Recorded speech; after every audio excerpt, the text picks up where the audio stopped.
اعوذ باللہ من الشیطان الرجیم بسم اللہ الرحمن الرحیم الحمد للہ رب العالمین والصلاة والسلام علی سیدنا محمد وآلہ الطاہرین اللہم صل علی محمد وآل محمد ولا يتوهم ان هذا نظیر ما لو خصص المالک الاجازة بزمان متأخر عن العقد۔ شیخ اعظم انصاری نے اشکال ثالث کے جواب میں ایک نقطہ بیان کیا اجازہ کاشفہ کے بارے میں، وہ یہ کہ کشف کا معنی فی کل مورد بحسبہ ہے، لہٰذا اشکال ثالث کے جواب میں فرمایا کہ میں دوبارہ نہیں دہراؤں گا چونکہ تکرار ہوگا، کشف من باع شیئا ثم ملک ثم اجازہ میں یہ اجازت کاشفہ لے لیں تو یہ کب سے کشف کرے گا؟ جب سے یہ بائع فضولی خود مالک بن گیا۔ لہٰذا یہ مثال ابھی سامنے رکھنا ہوگا تاکہ اشکال رابع میں بھی ہم اس سے مدد حاصل کر سکیں۔ یا معنی حنفی جو توہم سامنے آیا وہ یہ کہ یوم الخمیس کو بائع فضولی نے فروخت کیا مال کو، یوم الجمعہ میں خود مالک بن گیا اس مال کا، اور یوم السبت میں اجازت دی ہے۔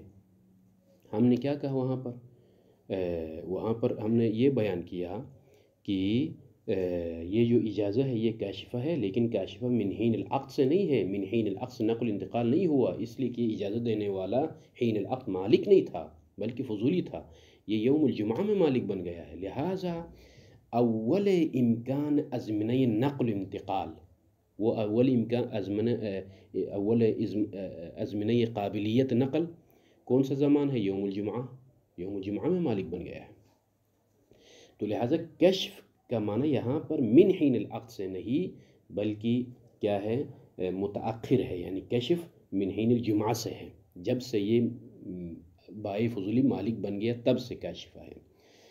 شیخ اعظم فرماتے ہیں کہ یہ جو کشف کا میں نے معنی بیان کیا ہے، یہاں سے کوئی یہ توہم نہ کرے کہ جو ہے بھئی یہ تو آپ نے وہ بات کہہ دی جو قابل قبول نہیں ہے کاشفہ میں۔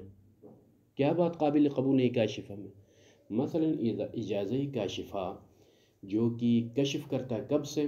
من حین العقد سے کاشفہ کہا، وہاں اگر کوئی اپنے اختیار سے اپنی مرضی سے یہ کہہ دے کہ بھئی جو ہے 10 دن پہلے جو معاملہ پیش ہوا ہے، معاملہ کیا فضولی نے، میں ابھی اجازت دے رہا ہوں، میں مالک اصلی، لیکن جو ہے یہ اجازہ کاشفہ بنے گا کب سے؟ 5 دن پہلے سے، نہیں کہ 10 دن پہلے، نہیں، میں درمیان 5 دن کاٹ دیتا ہوں، 5 دن بعد سے یہ کشف کرے گا۔ یہ ہے تخصیص دینا، اجازت کشف کی مدت کو تخصیص دینا، یہ ٹھیک نہیں ہے، درست نہیں ہے کاشفہ میں، اس لیے کہ دلیل شرعی کے تابع ہیں ہم، مرضی مالک مجیز کے تابع نہیں ہے۔ جب اجازت کاشفہ ہے من حین العقد سے تو یہ تخصیص دینا درست نہیں ہے۔ تو شیخ فرماتے ہیں کہ کوئی یہ توہم نہ کرے کہ ایھا الشیخ العظم الانصاری، آپ نے اشکال ثالث کے جواب میں جو کشف کا معنی بیان کیا ہے یہ اسی باب سے ہے، اور جب یہ درست نہیں ہے تو پھر معنی حنفی میں جو آپ نے کشف کا معنی بیان کیا یہ بھی درست نہیں ہے، یعنی اجازت کو تخصیص دینا درست نہیں ہے، کاشفہ کو تخصیص دینا درست نہیں ہے۔ کہتے ہیں کہ ولا یتوہم، توہم نہ کیا جائے کہ ان ھذا، یہ جو معنی ہم نے بیان کیا ہے معنی حنفی میں، نظیر ما، اس مورد کی نظیر ہے کہ لو خصص المالک، اگر مالک تخصیص دے دے اجازت کو بزمان متأخر عن العقد، اس زمانے کے ساتھ جو متأخر عن العقد، میں نے مثال دی کیا، 10 دن پہلے فضولی نے معاملہ کیا تھا اور جو ہے ابھی مالک اصلی آ کے 10 دن بعد اجازت دے رہا اور کہتا ہے کہ جو ہے یہ اجازہ میں تخصیص دے رہا ہوں، کب سے اجازت کشف کرے گا؟ 5 دن پہلے سے، نہیں کہ 10 دن پہلے، یعنی عقد کرنے کے بعد 5 دن گزر جائیں اس کے بعد سے جو ہے یہ کشف کرے گا۔ اس طرح سے تخصیص دینے کے باب سے ہونے کا گمان نہ کیا جائے معنی حنفی کو۔ کیوں بھئی یہ تخصیص دینا درست نہیں ہے؟ کیوں درست نہیں اس طرح تخصیص دینا؟ معنی حنفی کو اس کے ساتھ قیاس کر کے چونکہ مقیس علیہ میں اس طرح سے تخصیص دینا جائز نہیں ہے، لہٰذا معنی حنفی میں ایھا المصنف، آپ نے کشف کا جو معنی بیان کیا وہ بھی صحیح نہیں ہے کہنا، یہ درست نہیں ہے۔ کیوں؟ اس لیے کہ تخصیص دینا مضر ہے، کہاں پر؟ جہاں پر اجازہ میں صلاحیت ہو من حین العقد سے کشف کرنے کی۔ ہاں، اجازہ کاشفہ میں کشف کی صلاحیت ہو، کب سے کشف کرنا؟ عقد سے، من حین العقد سے کشف کی صلاحیت ہوتے ہوئے اگر مجیز آ کے کہہ دے کہ نہیں نہیں نہیں نہیں میں تخصیص دینا چاہ رہا ہوں، تو یہاں پر تخصیص قادح اور مضر ہے۔ اسی لیے مصنف کہتے ہیں کہ اذ التخصیص انما یقدح، تخصیص دینا قادح ہے، مضر ہے، مع القابلیہ، مع قابلیت الکشف من حین العقد۔ ہاں ٹھیک ہے کہ نہیں؟ تو اما ما نحن فی میں قابلیت نہیں ہے، من حین العقد سے کشف کرنے کی قابلیت نہیں پائی جاتی ہے۔ اس لیے کیوں قابلیت نہیں؟ بیان ہوا کہ بھئی جو ہے یہ جو اجازت دینے والا بائع فضولی جو اجازت دے رہا مالک بن کے، یہ کب مالک بنا ہے؟ جب سے مالک بنا ہے تب سے یہ کشف بنے گا، نہیں کہ جس دن وہ مالک نہیں تھا فضولاً معاملہ انجام دیا تب سے کشف کرے گا، نقل انتقال سے کشف بنے گا، نہیں، صلاحیت ہی نہیں ہے۔ لہٰذا یہاں پر جو ہے مضر نہیں ہے تخصیص دینا۔ جس طریقے سے کما ان تعمیم، جس طرح سے اس مورد میں جہاں پر بلے تعمیم اجازہ کو عمومیت دینا، لما قبل ملک المجیز، ملک مجیز سے قبل کے تعمیم دینا۔ مثلا جو ہے اجازہ میں کتنی کہاں سے صلاحیت تھی کشف کرنا؟ جب سے یہ مالک بنا ہے تب سے کشف کی صلاحیت رکھتی ہے، ٹھیک ہے کہ نہیں؟ اگر میں وہاں جو ہے کیا ہے تعمیم دے دوں اور کہوں گی نہیں نہیں نہیں من حین العقد سے یہ کاشف ہونا چاہیے، یہ تعمیم فائدہ مند نہیں ہے، بھلے نقصان دہ نہیں ہے یہ، بھلے اس لیے کہ جو ہے یہ عمومیت اس میں صلاحیت ہی نہیں ہے، لہذا تعمیم لغو ہے، تعمیم دینا لغو ہے۔ اسی طرح سے جو ہے تخصیص دینا جہاں پر قابلیت ہی نہیں ہے وہاں تخصیص دینا مضر نہیں ہے، قابلیت ہوتے ہوئے تخصیص دینا مضر ہے۔ فرماتے ہیں کما ان تعمیم الاجازہ لما قبل ملک المجیز، اجازہ کو عمومیت دینا، حالانکہ اجازہ میں صلاحیت نہیں ہے عمومیت دینے کی، اجازہ کہاں سے کشف کرتا ہے؟ من حین الملک سے، جب سے مالک بنا تب سے یہ کاشف ہے، اور میں تعمیم دے دوں کب کہاں تک؟ لما قبل ملک المجیز، اجازت دینے والا جو فضولی مالک بنا ہے ملک مجیز سے قبل تک میں عمومیت دے دوں، نہیں من حین العقد کہہ دوں، تو یہ کیا ہے؟ یہ تعمیم دینا کما ان تعمیم الاجازہ خبر غیر قادح، قادح نہیں ہے، مضر نہیں ہے، بلے ما عدم قابلیت تاثیرها، چونکہ تاثیر اجازہ اس حد تک نہیں ہے کہ جو ہے حین العقد ہو، جب اجازہ میں یہ قوت نہیں ہے کہ اگر میں تعمیم دے دوں تو اس کا کوئی جو ہے فائدہ نہیں ہے، بلے ما عدم قابلیت تاثیرها الا من زمان ملک المجیز للمبیع، بلے تو لہٰذا بس وہ اجازہ جس میں تخصیص دینا مضر تب ہے کہ جب اس میں قابلیت پائے جائے، تب مضر ہے۔ اسی طرح بلے اذ التخصیص انما یقدح مع القابلیہ کما ان تعمیم الاجازہ لما قبل المجیز غیر قادح، بلے تو لہٰذا یہ اجازت جو جس کا دائرہ محدود ہے اس کا تخصیص دینا مضر نہیں ہے، اس کا تخصیص دینا مضر نہیں، اس لیے کہ اس میں تعمیم کی صلاحیت نہیں ہے، بھلے اسی طرح سے جب اس کا دائرہ محدود ہے تو اس کو تعمیم دینا، ٹھیک ہے کہ نہیں، اس کو تعمیم دینا کیونکہ تعمیم کی صلاحیت نہیں پائی جاتی ہے اور آپ تعمیم کریں تو اس کا بھی کوئی نقصان نہیں ہے، غیر قادح مع عدم القابلیت تاثیرها الا من زمان ملک المجیز ہے۔ اما رہ گئی یہ جو بناء علی ما سبق جو بیان کر رہے ہیں نا، یہ قید ہے ظاہراً کس کے لیے؟ انما یقدح مع القابلیہ، تخصیص اجازہ کیا ہے گا؟ قادح ہے اجازہ میں قابلیت ہونے کے ساتھ، بناء یہ کس بنا پر؟ علی ما سبق فی دلیل الکشف، ہاں دلیل کشف میں اجازہ کاشفہ کی بنا پر اشکال وارد ہو رہا ہے کہ وہ کیا؟ من ان معنی الاجازہ، اجازہ کا معنی کیا بیان ہوا ہے وہاں پر؟ امضاء العقد من حین الوقوع، جب سے عقد واقع ہوا تب سے امضاء کرنا، یہ اجازہ کاشفہ ہے، او یا یوں کہو امضاء العقد، عقد کو امضاء کرنا، الذی وہ عقد کی مقتضاہ النقل، جس عقد کا مقتضا نقل ہے، من حین الوقوع، ٹھیک ہے کہ نہیں، اس عقد کو انجام دینا، یہ دونوں تعبیریں نتیجے میں ایک ہیں، یعنی کشف کا معنی یوں کہے کہ جو ہے امضاء العقد من حین وقوع العقد کہیں، یا امضاء العقد الذی مقتضاہ النقل من حین الوقوع یوں کہیں، دونوں صورتوں میں کیا ہے آغا کاشفہ اگر اس حد تک صلاحیت ہو کاشفہ میں، اور اس کو میں تخصیص دے دوں کہ نقل تو من حین الوقوع سے ہے، امضاء عقد من حین الوقوع سے ہے، اور میں ادھر سے تخصیص دے دوں قابلیت ہوتے ہوئے، تو یہاں پر قادح ہے، بھلے مضر ہے۔ خوب،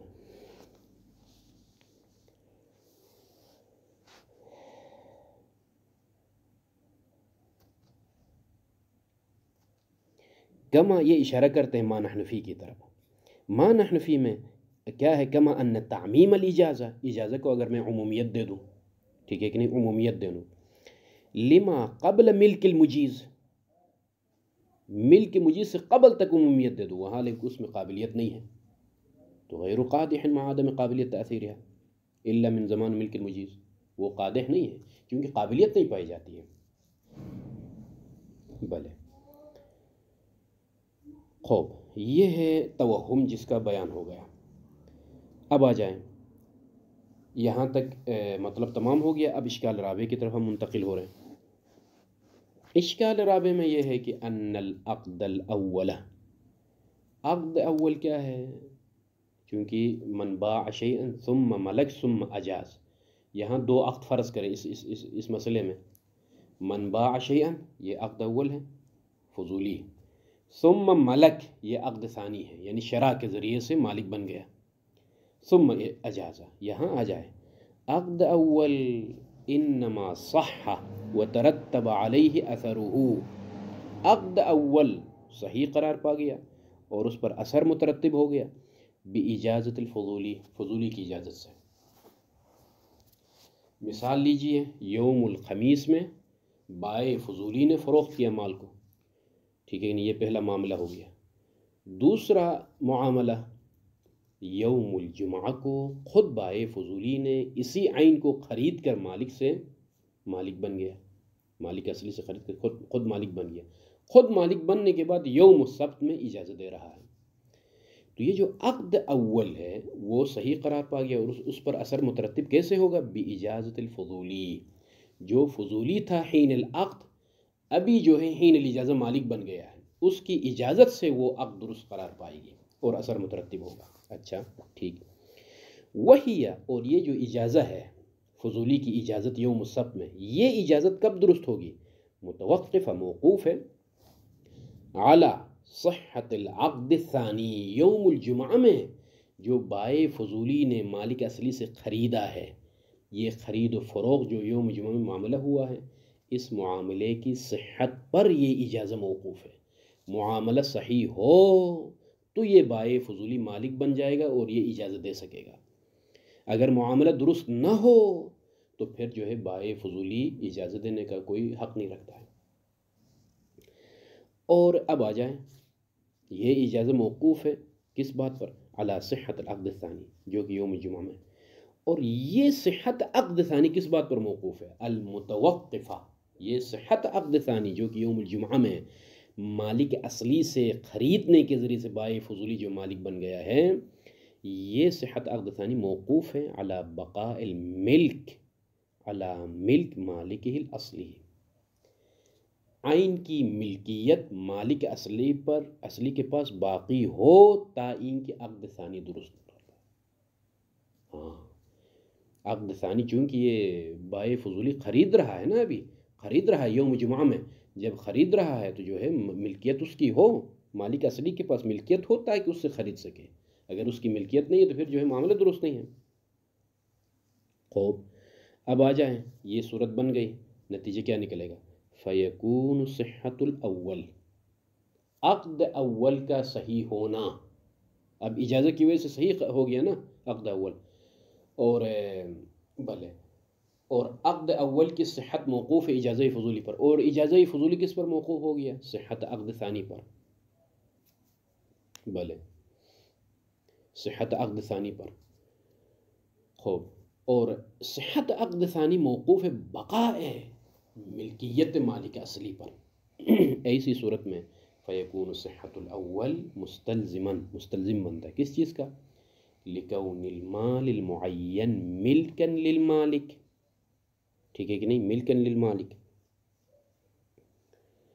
مالک کی ملکیت کے لیے، مالک کا مملوک ہونا، مالک اصلی کا، والمشتری معاً فی زمان واحد، ایک ہی زمانے میں ہم مشتری اصیل کا مملوک ہونا لازم آ جائے گا، وہی مال معین، ہم جو ہے مالک اصلی کا مال ہونا لازم آ جائے گا۔ کب تک؟ وہ کون سا زمانہ ہے؟ یوم الخمیس سے لے کر یوم الجمعہ تک، چونکہ یوم الخمیس میں بائع فضولی نے مشتری اصیل کو فروخت کیا تھا وہ مال، اب اجازت کاشفہ لے لے تو گویا یوم الخمیس سے ہی وہ مشتری اصیل کی ملکیت متحقق ہو گئی واقعاً۔ اور ہم نے کہا کہ جو ہے بھئی اور اجازہ فضولی موقوف ہے عقد ثانی کی صحت پر، اور عقد ثانی صحیح ہونے کے لیے کیا چیز ضروری ہے؟ مالک اصلی کی ملکیت برقرار رہے، یعنی یوم الخمیس سے لے کر جمعے تک، چونکہ جمعے کے دن مالک بنا ہے بائع فضولی، تو جمعے کے دن تک ملکیت کس کے پاس ہونی چاہیے؟ مالک اصلی کے پاس ہو، تائین کہ اس سے یہ خریدے مشتری، یہ بائع فضولی اور مالک بن جائے اور اجازت دینے کی صلاحیت آ جائے اس کے پاس۔ تو نتیجے میں یوم الخمیس سے لے کر یوم الجمعہ تک حقیقت میں مشتری اصیل بھی مالک ہو گیا، اور جو ہے مالک اصلی کی ملکیت کی بھی برقرار رہی۔ نتیجے میں مستلزم بنے گا یہ صحت عقد اول لکون المال المعین ملکن للمالک والمشتری معاً فی زمان واحد، زمان واحد سے مراد میری مثال کے مطابق یوم الخمیس سے لے کر یوم الجمعہ تک، وہو محال، اور یہ محال ہے، ایک مال پر دو مالک اصلی اجتماع مالکین علی مال واحد، محال، یا یہ کہ اجتماع مثلین ہے یا لتضادہما، یا دونوں ضد ہیں، ٹھیک ہے نا، الضدان لا یجتمعان۔ وہ کس طرح سے ضدان لا یجتمعان؟ اس لیے کہ فوجود الثانی، وجود ثانی سے مراد یعنی وجود ملک ثانی، جو کہ مشتری کے لیے ملکیت حاصل ہوئی اجازت کی وجہ سے مشتری اصیل کے لیے، یہ کیا تقاضا کرتی ہے؟ یہ ملکیت یقتضی عدم الاول، مالک اصلی کی ملکیت برقرار نہ رہے، یہ اس کے تقاضا ہے۔ وہ ہوا، اور یہ اول یعنی ملک کے مالک اصلی کی ملکیت موجب لعدم ثانی، مشتری کی ملکیت برقرار نہ رہے، ایضاً اسی طرح سے یہ بھی تقاضا کرتا ہے۔ تو ایسی صورت میں فیلزم وجودہ وعدمہ فی آن واحد، ملک کا ہونا اور نہ ہونا آن واحد میں، زمان واحد میں، ٹھیک ہے کہ نہیں؟ بلے یہ لازم آتا ہے، اور یہ ہے کیا ہے؟ وہ محال، تو اجتماع ضدین، ٹھیک ہے کہ نہیں، آن واحد میں محال ہے، یہ مشکل ہے۔ اب آ جائے فَإِن قُلْتَ، اگر آپ کہیں کہ یہ خود ہی ابھی تک اشکال باقی ہے، یعنی مستشکل خود ایک اشکال کرتا ہے کہ کہتا ہے کہ مثل هذا لازم فی کل عقد فضولی، یہ بات تو ہر عقد فضولی میں سامنے آتی ہے، ہر عقد فضولی میں جہاں آپ اجازت کاشفہ کے قائل ہیں وہاں پر یہ اشکال تو ہے۔ وہ کس طرح سے ہے؟ بلے لأن صحتہ، اس لیے کہ صحت عقد فضولی موقوف ہے کس بات پر؟ علی الاجازت المتأخر، اجازہ متأخرہ پر، اور اجازہ متأخرہ المتوقف علی بقاء ملک مالک اصلی کی ملکیت باقی ہوتا ہے کہ وہ اجازت دے سکے، وہ مستلزمۃ، اور یہ مستلزم بنتی کیا؟ لملک المشتری کذالک، اسی آن واحد میں، زمان واحد میں یہ اجازت مستلزم بنتی کس چیز کی؟ اجازت دینے کے لیے مالک اصلی کی ملکیت برقرار رہے تاکہ یہ اجازت دے سکے، اور اجازت کشف کرتا ہے کہ جو ہے من حین العقد سے مشتری اصیل کے لیے ملکیت ثابت ہے واقع میں، تو واقعاً مالک کون بن گیا ہے حین العقد سے؟ اجازت کاشفہ کی بنا پر مشتری اصیل، اور اجازت دینے کے لیے مالک ہونا بھی ضروری ہے، تو یہ اجتماع مالکین علی ملک واحد، اجتماع ضدین، یہ اشکال ہر فضولی عام میں بھی وارد ہو سکتا ہے۔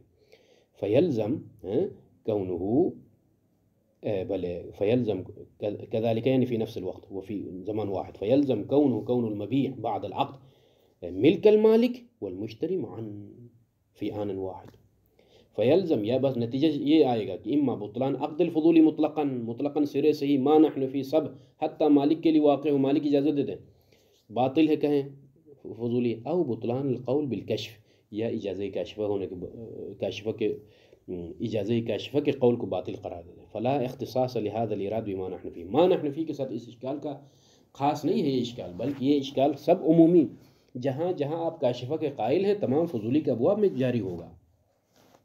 تو یہ خود مستشکل دوبارہ جواب دیتا ہے کہ ہاں میرے پاس جواب ہے، عام فضولی میں آپ اشکال نہیں کر سکتے. کیوں؟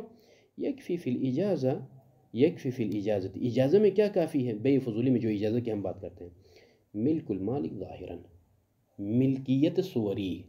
بھلے عام فضولی میں ٹھیک ہے، عام فضولی میں اگر اجازت کو کاشفہ مانے تو اجازت دینے کے لیے مالک کے پاس ملکیت واقعی شرط نہیں ہے، ملکیت صوری بھی کافی ہے. خوب وہ ہوا، اور یہ ظاہراً جو ملک ہے الحاصل من استصحاب ملک سابق، چونکہ حین العقد مالک تھا یہ مالک اصلی، ابھی حین الاجازہ اسی ملکیت کو استصحاب کریں گے. تو ایسی صورت میں یہ جو ظاہراً استصحاب کے ذریعے سے آپ ظاہراً جو ملکیت ثابت کرتے ہو یہی کافی ہے. ملکیت واقعی ضروری نہیں ہے، اگرچہ ملکیت واقعی کس کی طرف منتقل ہوگی؟ مشتری کی طرف.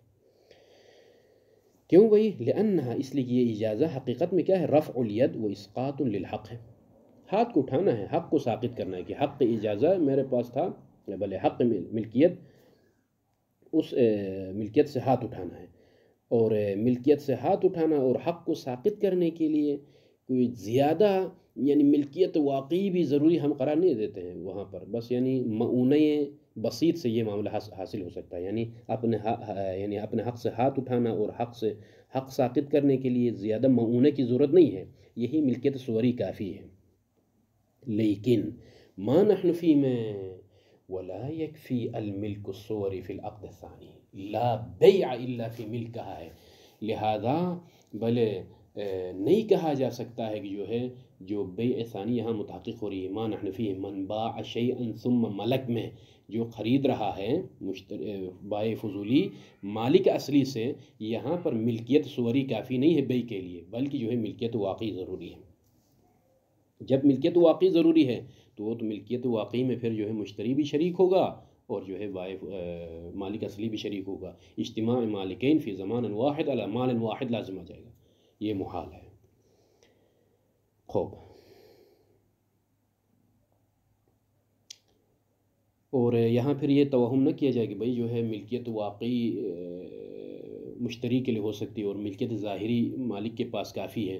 یہ منافات ہے بھائی، ظاہری اس کے پاس واقعی اس کے پاس کیسے ہو سکتا ہے؟ تو چونکہ ملکیت ظاہری اور ملکیت واقعی میں تنافی نہیں ہے. ممکن ہے ظاہراً، عام اور ابواب بھی ہے فقہ میں، ظاہراً قسم کے ذریعے سے، بینہ کے ذریعے سے آپ اپنی ملکیت ثابت کرتے ہیں، لیکن واقعی میں وہ مال کسی اور کا ہو. ٹھیک ہے کہ نہیں؟ یہ ہو سکتا ہے. تو یہاں تک اشکال تمام ہو گیا. شیخ اعظم یہاں سے میدان میں وارد ہوتے ہیں، فرماتے ہیں کہ اقول قد عرفت ان القائل بالصحة ملتزم بكون الأثر المترتب على العقد الأول بعد إجازة العاقد له هو تملك المشتري له من حين ملک العاقد لا من حین العقد. بھلے آپ نے یہ بات پہچانی سابقہ کشف کا جو معنی ہم نے بیان کیا اشکال ثالث میں، کیا ان القائل بالصحة، جو صحت کا قائل ہے وہ ملتزم ہے کس چیز کا؟ بکون الاثر المترتب على العقد الاول، عقد اول جو یوم الخمیس میں فضولی نے انجام دیا ہے، اس پر اثر کب مترتب ہوتا ہے؟ بعد اجازت العاقد له، اس عقد اول کی اجازت دینے کے بعد وہ اثر مترتب ہوا تملک المشتری، مشتری کا ملکیت میں لینا ہے، ٹھیک ہے، لہو اس مال کو، من حین ملک العاقد، ملک عاقد عقد کرنے والے کی ملکیت جب آتی ہے یوم الجمعہ میں، تب سے ملکیت مشتری کی طرف منتقل ہوتی ہے، لا من حین العقد، ہاں نہیں کہ حین العقد سے، نہیں کہ حین العقد سے. اسی لیے ہم نے کہا کہ کشف فی کل موردن بحسب ہی ہے. خوب، بس ملکیت مشتری کب حاصل ہوتی ہے؟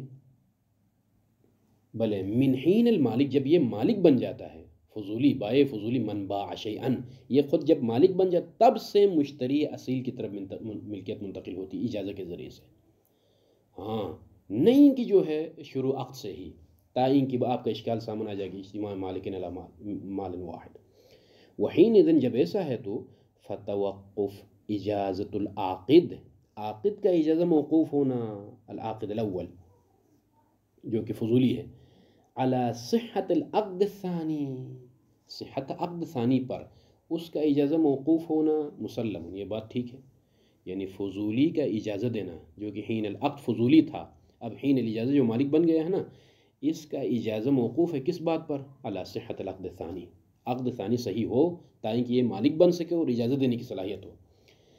اسی طرح سے وتوقف صحت العقد الثانی، اور عقد ثانی کا موقوف ہونا کس بات پر؟ علی بقاء الملک علی ملک مالک الاصلی الی زمان العقد، یہ بھی مسلم ہے.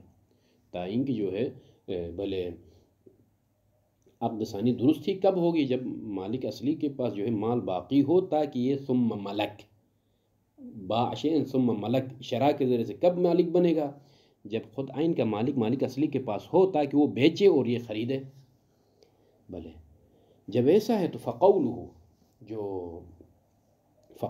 جو مستشکل نے کہا نا، صحت الاول، صحت اول یعنی عقد اول کی صحت تستلزم، مستلزم بنتی ہے کس چیز کا؟ کون المال ملکن للمالک والمشتری فی زمان، ایک ہی زمانے میں مالک کے لیے بھی مال بنتا ہے، مشتری کے لیے بھی مال کرتا ہے. یہ ممنوع ہے. کیوں ممنوع ہے؟ بیان ہو گیا کہ بھئی جو ہے اجازہ فضولی موقوف ہے. ٹھیک ہے، کس بات پر؟ کس بات پر موقوف ہے؟ صحت عقد ثانی پر. اور صحت عقد ثانی بھی موقوف ہے کس بات پر؟ جو ہے بقاء ملک عین پر. یہ ہم تسلیم کرتے ہیں، لیکن کشف کا منع ہم نے کیا کیا ہے؟ اجازہ کاشفہ کا من حین العقد نہیں کہا ہے، بلکہ من حین ملک المجیز سے کشف ہے. تو بس جب ملک مجیز سے کشف ہے ملکیت کا، تو اس سے پہلے مالک اصلی کے پاس ہی ملکیت برقرار ہے، نہیں کہ مشتری کی طرف منتقل ہو گئی ہو اور نتیجے میں دو مالک سامنے آ جائے. نہیں، بل صحت العقد الاول کا صحیح ہونا مستلزم بنتا کس چیز کا؟ تستلزم خروج العین، خروج عین کا مستلزم بنتا ہے کس چیز سے؟ عن ملکیت المالک الاصلی. ٹھیک ہے نہیں؟ صحت عقد اول مستلزم ہے کس چیز کا؟ خروج العین، خروج عین کا عن ملکیت المالک الاصلی، مالک اصلی کی ملکیت سے خارج ہوتا ہے. لیکن یہ کب سے خارج ہوتا ہے؟ من حین العقد سے نہیں، بلکہ من حین الشراء، یوں کہیں من حین الشراء. بلے جب جو ہے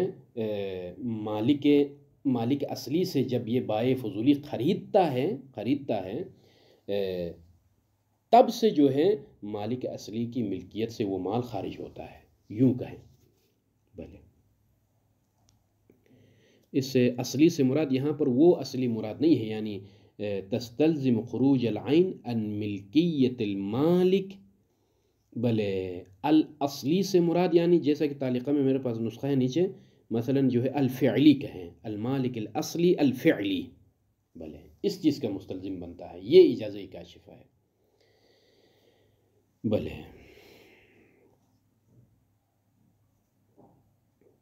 خوب. نعم انما یلزم ما ذکرہ من المحال، ہاں جو اس نے محال ذکر کیا ہے اجتماع مالکین، وہ کب لازم آتا ہے؟ اذا ادعا یا اذا ادعی وجوب کون الاجاز کاشف عن الملک حین العقد کہیں، تب جو ہے یہ اشکال وارد ہو سکتا ہے. ولیکن هذا امر تقدم دعوا، لیکن یہ اشکال گزر گیا کہ بلے من حین العقد سے کشف ہونے کی صورت میں فی الوجہ الثالث میں کیا لازم آتا ہے؟ خروج المال عن ملک المجیز قبل ان يدخله فی ملکہ. یہ اشکال ثالث تھا، وہ گزر گیا. فلا وجہ لعادته بتقریر آخر کما لا یخفی، پھر جو ہے صیغت تبدیل کر کے، عبارت تبدیل کر کے دوبارہ اسی کو کسی اور شکل میں پیش کرنے کی ضرورت نہیں ہے. پھر اگر یہ دعویٰ کریں تو پھر وہ محال سامنے آ جائے گا. لیکن یہ بلے اس کا جواب ہم نے دیا ہے اشکال ثالث میں، اسی کے مشابہ تھا کہ یہ کوئی نئی چیز نہیں ہے. نعم یبقى فی الاشکال الوارد فی مطلق الفضولی، یہاں سے جو ہے جو عمومی اشکال وارد ہوتا ہے، شیخ اعظم فرماتے ہیں کہ چونکہ خود مستشکل نہیں فإن قلت کہہ کر جو اشکال وارد کیا تھا کہ بھئی اگر یہ اشکال قبول ہو تو پھر یہ کل فضولی میں وارد ہوگا، ما نحن فی کے ساتھ خاص نہیں ہوگا، جو کہا ہے اس کے بارے میں شیخ اعظم یہاں سے وارد ہوتے ہیں کہ جو ہے اس کا جواب کیسے دیا جائے. وصلی اللہ علی محمد وعلی